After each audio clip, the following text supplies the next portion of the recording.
लेते हैं और वेस्ट बंगाल से इन्होंने सवाल पूछा है। हावड़ा के रहने वाले हैं और जियो फाइनेंस इन्होंने 215 के स्तर पे ख़रीदारी की हुई है। 145 क्वांटिटी है और पूछ रहे हैं कि आगे क्या नज़रिया बन रहा है। बताएं शर्मिला जी, बाइंग तो इनकी अच्छी है, 215 जैसा इन्होंने बताया है, क्या करना चाहिए? मेरे हिसाब से बने रहना चाहिए। In fact both the stocks that we discuss, Poonawalla Fincorp as well as Jio financials, तो अगर हम if I just tied to the earlier question जहां पर आईआरएफसी पर क्वेरी थी, तो अगर आपको इसी कनेक्टेड फाइनेंशियल स्पेस में रहना है, I think these are better alternatives. Jio financials because I think कि जैसे सभी जानते हैं कि एक रिलायंस की कंपनी है, तो मैनेजमेंट क्वालिटी अच्छी है।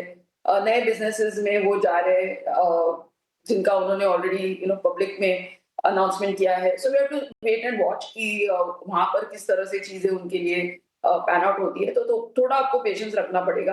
पर मेरे हिसाब से ये अच्छा स्टॉक है और इसमें आपको बने रहना चाहिए। अच्छा स्टॉक है, बने रहने की आपको सलाह यहां पर मिलती हुई। बागेश जी का सवाल लेते हैं। एमआरपीएल पे राय जानना चाहते हैं।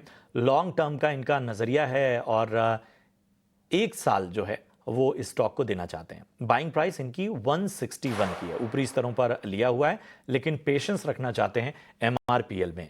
बताइए अजीत जी, क्या करना चाहिए?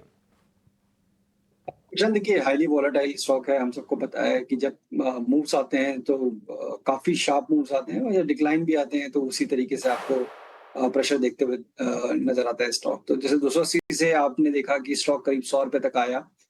अब पिछले करीब 2 क्वार्टर से आप देख रहे हैं कि कंसोलिडेशन का टोन पकड़ा हुआ है। 160 के पास की बाइंग है, जो कि नियर टर्म में अभी एक बार इसने टेस्ट भी किया था। तो अभी की रिकमेंडेशन तो यही होगी, क्योंकि 1 साल तक का नज़रिया है तो बने रहने की राय होगी। बट इस बार 120 के नीचे अगर ये क्लोज़ होता है तो मेरे हिसाब से एक बार को निकल जाइएगा, बिकॉज़ डैमेज ज़्यादा सीवियर हो सकता है, बिकॉज़ 100 या शायद उससे भी नीचे के स्टॉक्स ये आपको लेवल दिखा दे।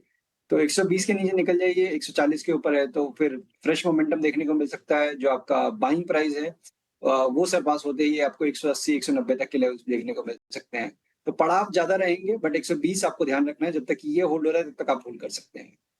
तो ये है राय एमआरपीएल पे आपको मिलती हुई।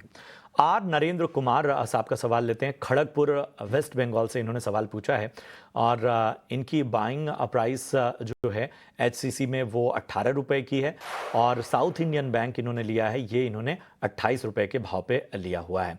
इन दोनों स्टॉक पे क्या नज़रिया बन रहा है? हालांकि इन्होंने अपना व्यू नहीं बताया कि लॉन्ग टर्म या शॉर्ट टर्म का, लेकिन शर्मिला जी बताइए, एचसीसी और साउथ इंडियन बैंक कैसे लगते हैं आपको?